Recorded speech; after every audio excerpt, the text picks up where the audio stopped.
Ang buhay ay puno ng kwento. Mga kwentong nababalot sa misteryo. Liham ng gabi. Liham ng gabi. May mga kababalaghan ka bang naranasan sa hagdanan? Hindi ba't minsan nakakaramdam tayo ng takot sa tuwing napapatingin o sa tuwing papanhik tayo sa hagdan? Yung pakiramdam na parang merong nakatingin sa'yo. Na kahit yung mga alagang aso at pusa ninyo ay nakatitig din sa hagdanan ninyo? May 3 kwento akong ibabahagi sa inyo. Mga karanasan nilang nakakatakot sa kanilang mga hagdanan. Handa ka na ba? Magandang gabi. Ako si Lady Gracia at ito ang Liham ng Gabi. Bumili ng mga antigong kahoy si Abner. Galing ito sa isang binaklas na lumang bahay sa Batangas. Balak niya itong gawing hagdanan sa kanyang ipinatayong bahay. Hindi niya inakala na nakapag-uwi na pala siya ng kababalaghan sa buhay niya.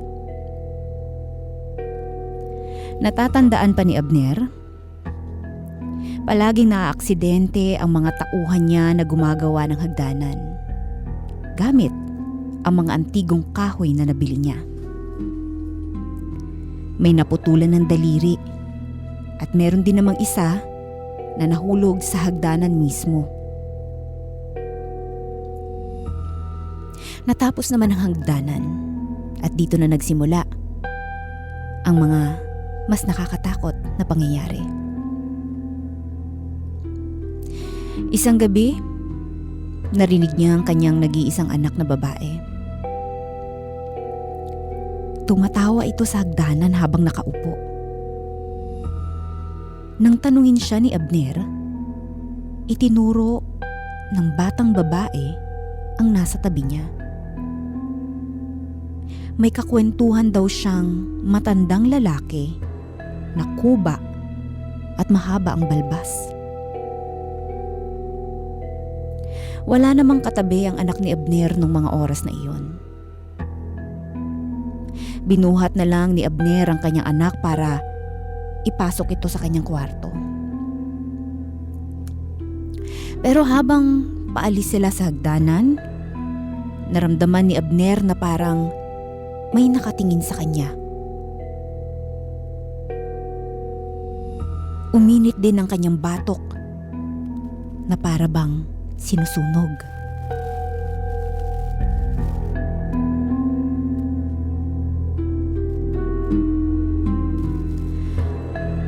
Mula noon, palagi na lang nakikita ni Abner ang kanyang anak na nakaupo sa hagdanan at para bang laging may kinakausap.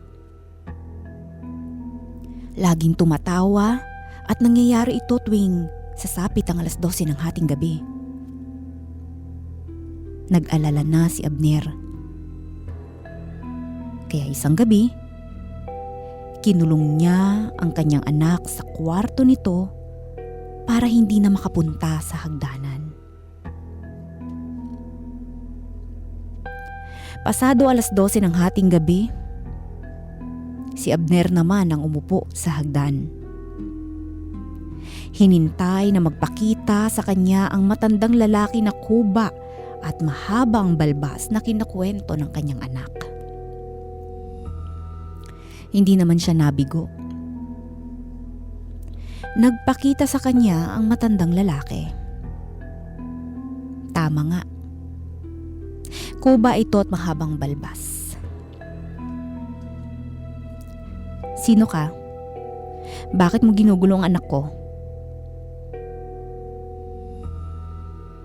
Tanong ni Abner. Umupo sa tabi niya ang matandang lalaki. Gusto mo ba ng ginto? Maraming ginto? Patanong na sagot ng matandang lalaki. Parang nawala sa sarili si Abner nang marinig ang sinabi ng matandang lalaki. Kung gusto mo ng maraming ginto, may kailangan kang isakripisyo. Babala ng matandang lalaki. Ano ang kailangan kong gawin? Tanong ni Abner at halatang interesado sa sinasabing ginto. Bukas ng gabi, pagsilip ng bilog na buwan, maghukay ka sa bakuran at ibaon mo ron ang nag-iisa mong anak. Balikan mo siya kinabukasan. Hawak na niyang mga ginto na gusto mo. Sagot ng matandang lalaki at saka ito biglang nawala.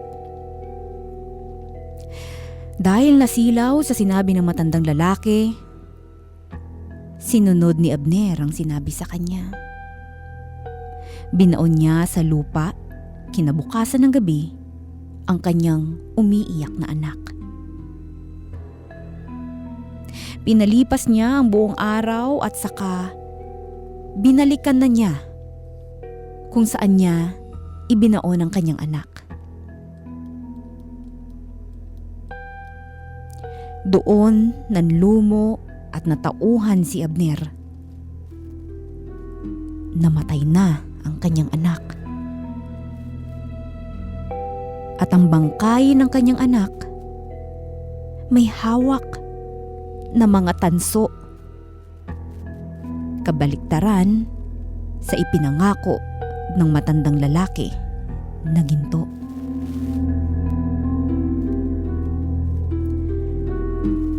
Si Lilia, namatayan ng anak. Nahulog ito sa hagdanan. Hindi niya magawang tanggapin ang nangyari. Palagi siyang nakaupo sa hagdan. Inaabangan na magpakita sa kanya ang multo ng yumaon niyang anak.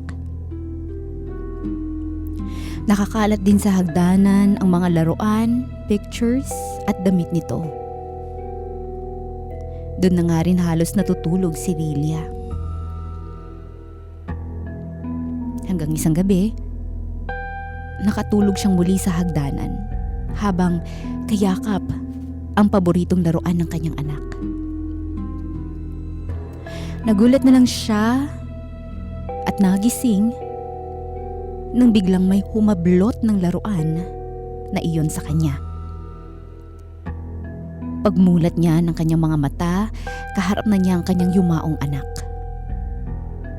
Nakangiti ito habang yakap ang paboritong laruan. Natuwa si Lilia. Niyakap niya agad ang kanyang anak.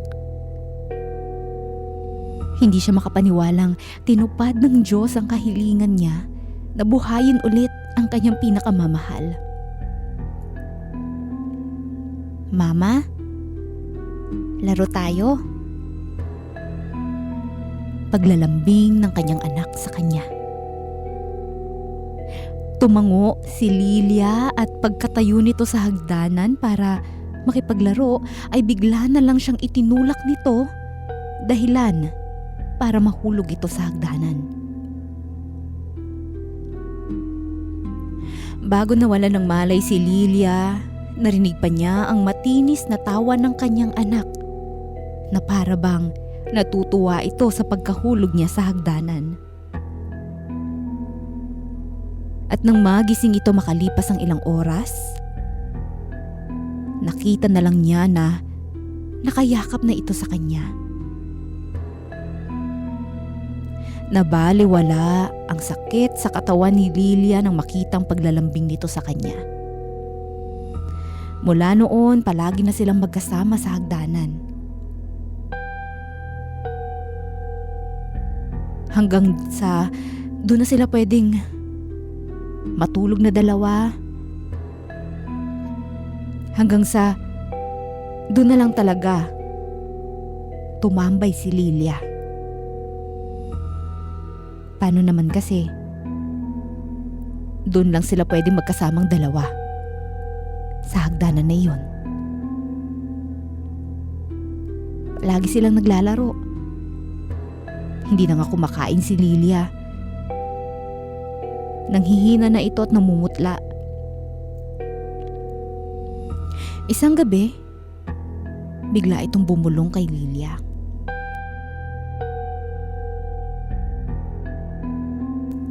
Mama, sumama ka na lang sa akin.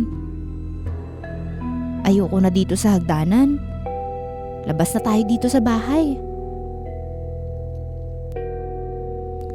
Tumitig si Lilia sa kanya. Magsasama na tayong dalawa, anak? Gusto mo ba yon? Tanong niya. At sumagot naman ito ng isang tango bilang pag-oo sa tanong ng kanyang nanay. Inabot nito ang kamay kay Lilia para ayain na siyang lumabas ng bahay. Sabay silang bumaba ng hagdanan. Lumabas ng pintuan. Ang saya ni Lilia dahil makakasama na niya ang anak niya. Pero ang hindi niya alam, demonyo pala ang kahawak niya ng kamay. Demonyo pala ito na nagpapanggap lang na kanyang anak.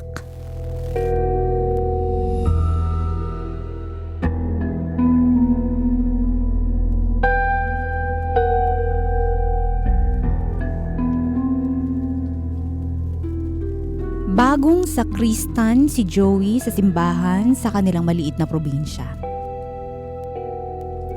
Inampun na rin siya ng mga pare at doon na tumira. Sa gabi, pagkatapos ng huling misa, siya ang nauutusan na magsara ng antigong pinto ng simbahan. At doon na nagsimula ang kababalaghan na nangyari sa kanya. Isang gabi, mag-isa na lang niya sa loob ng simbahan. Malakas ang ulan dahil sa bagyo. Nawalan din sila ng kuryente. Habang isinasara ni Joey ang antigong pinto ng simbahan, nagulat ito nang may maaninag na tumatakbo paakyat sa hagdanan sa kanyang kaliwa. Hagdanan iyon patungo sa tore ng simbahan.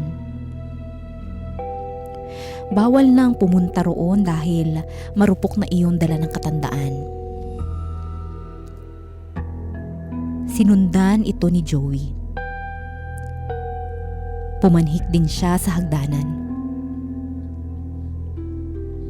Laking gulat niya nang makitang may nakaabito na kulay itim sa sulok ng tore.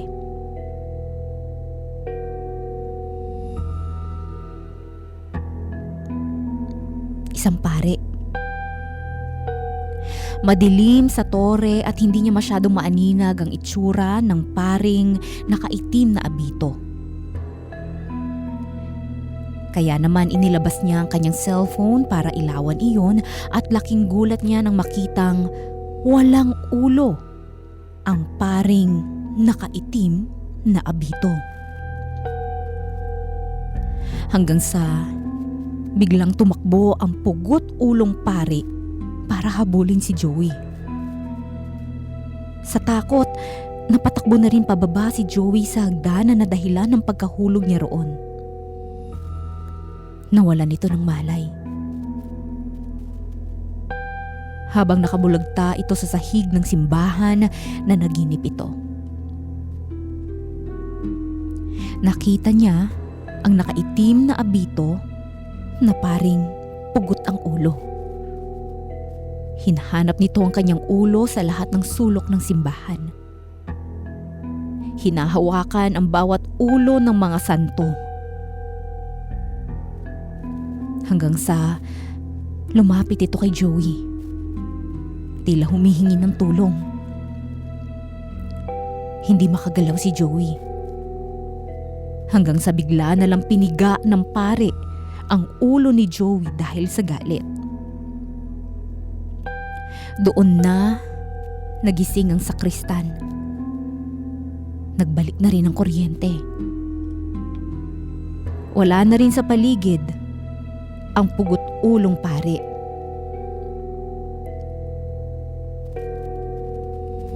Mula noon, hindi na siya tinigilan ng paring iyon. Sa tuwing isinasara ni Joey ang pinto ng simbahan, nakikita niya ang paring pugot-ulo na tumatakbo pataas ng hagdanan. Hindi na lang niya pinapansin. Pero hindi siya tinigilan ng paring pugot ng ulo. Nakikita na rin siya ni Joey tuwing may misa. Pati na rin sa kanyang pagtulog. Nakakatabi niya na ito. Doon na naisipan ni Joey na ipagtanong sa mga kasamahan niyang pare ang tungkol doon.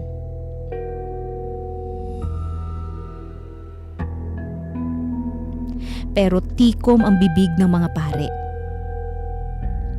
Kaya nagtanong na lang si Joey sa dating katiwala ng simbahan. Ang dating nagsasara ng pinto ng simbahan. Doon niya nalaman na isang paring Kastila iyon. Pinugutan siya ng kapwa niya mga Kastila dahil pinoprotektahan nito ang mga Pilipinong sakristan noon. Hindi na raw nahanap ang kanyang ulo.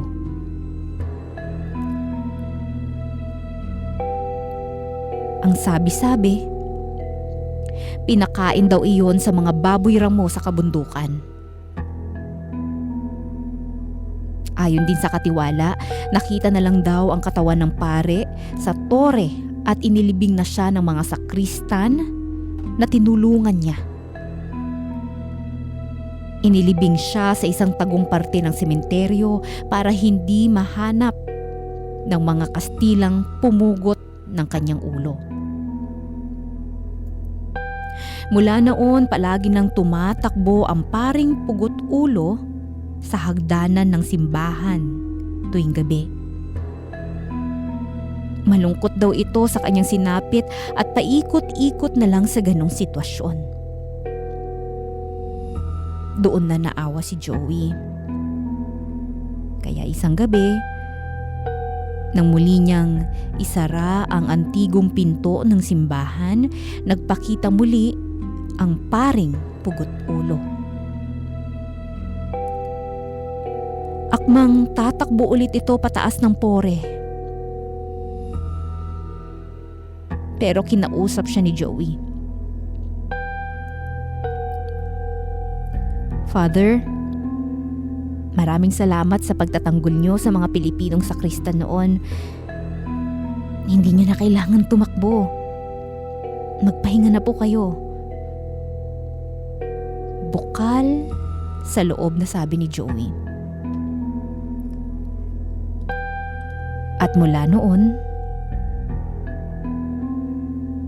nagpahinga na ang paring pugot ang ulo.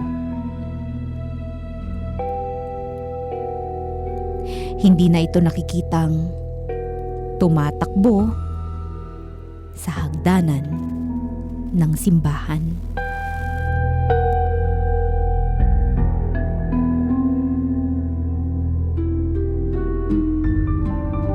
Liham ng gabi.